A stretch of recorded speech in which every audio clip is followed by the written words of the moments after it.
run.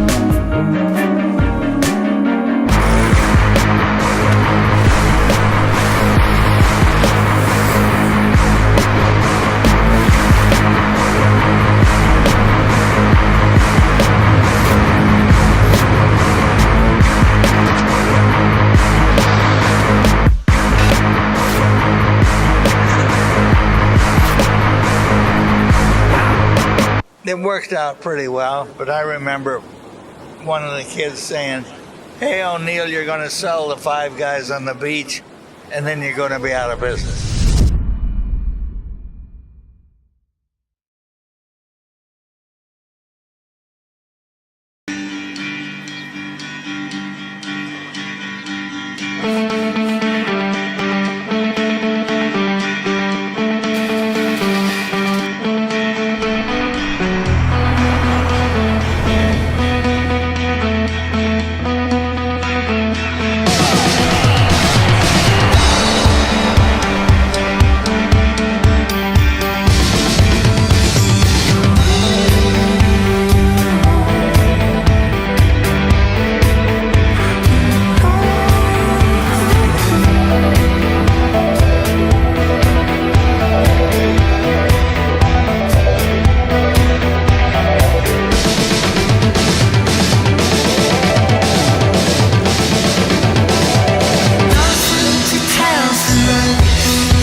Maybe being so single-minded and competitive is a bit unreasonable, but if that's true, then so be it.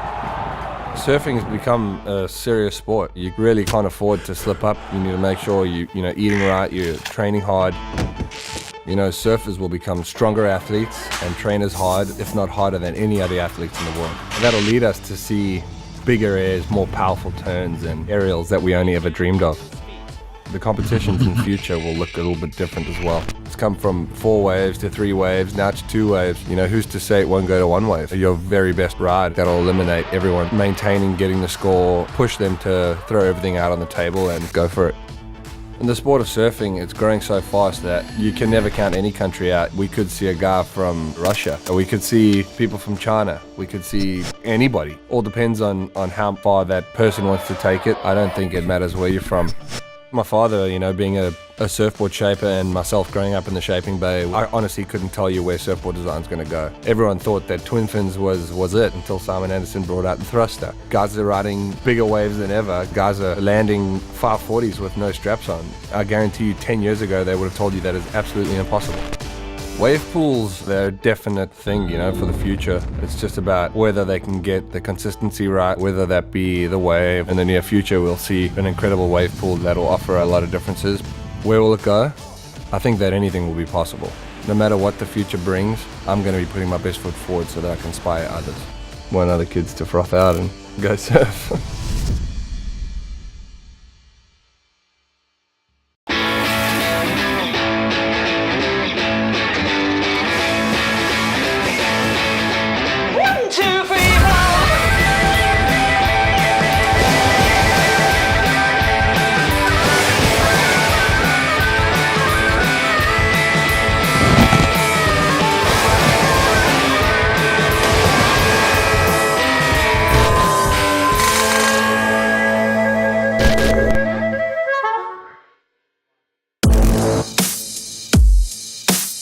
Yeah, it's funny, everyone sees what I do for a living and they think it is completely unreasonable. I don't mind taking punishment to push the envelope.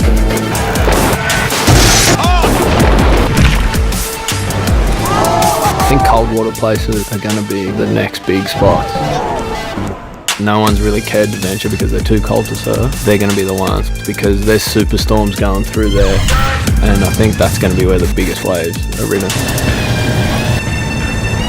You can only hold your breath for so long. The safety equipment that's coming out, once it's made available to the public, it'll be able to take the average surfer from surfing a 6-foot wave to being able to surf a 10 to 15-foot wave. And I can't wait to see the expression on all these people's faces when they get to surf a wave twice as big as anything they've ever surfed before. Maybe people will be surfing a 100-foot Nazare in Portugal one day, just on their own, not getting towed, just having this motorised board, and that'd be pretty wild. The only limit to big wave surfing is the conditions and what Mother Nature delivers. I'm ready to take on anything that comes my way. This is how I make my living.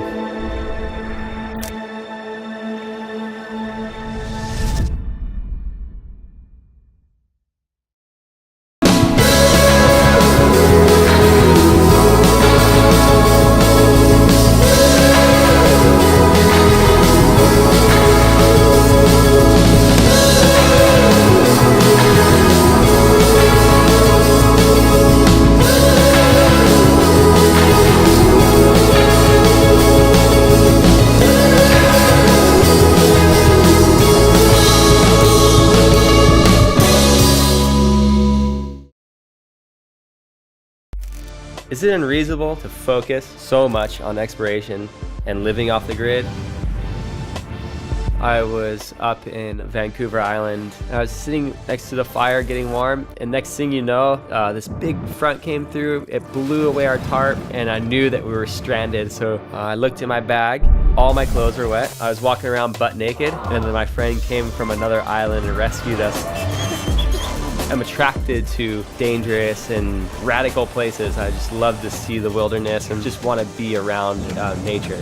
I think I'm definitely kind of weird. And it's hard to hear the truth about your own self. But other than that, there's nothing in this world that can scare me. The biggest thing in free surfing is finding new spots to surf. And whether they're hardly rideable or awesome waves, free surfing to me is kind of however you decide to surf the wave anyways. People's lives are getting crazier and crazier, which really drives the need for some alone time and getting back to nature. This is not a luxury camping, and the water can be less inviting, but at the end of the day, it's worth it, and it's definitely where you'll find me.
Okay, so we're here in Amsterdam and I'm gonna try to kite this channel.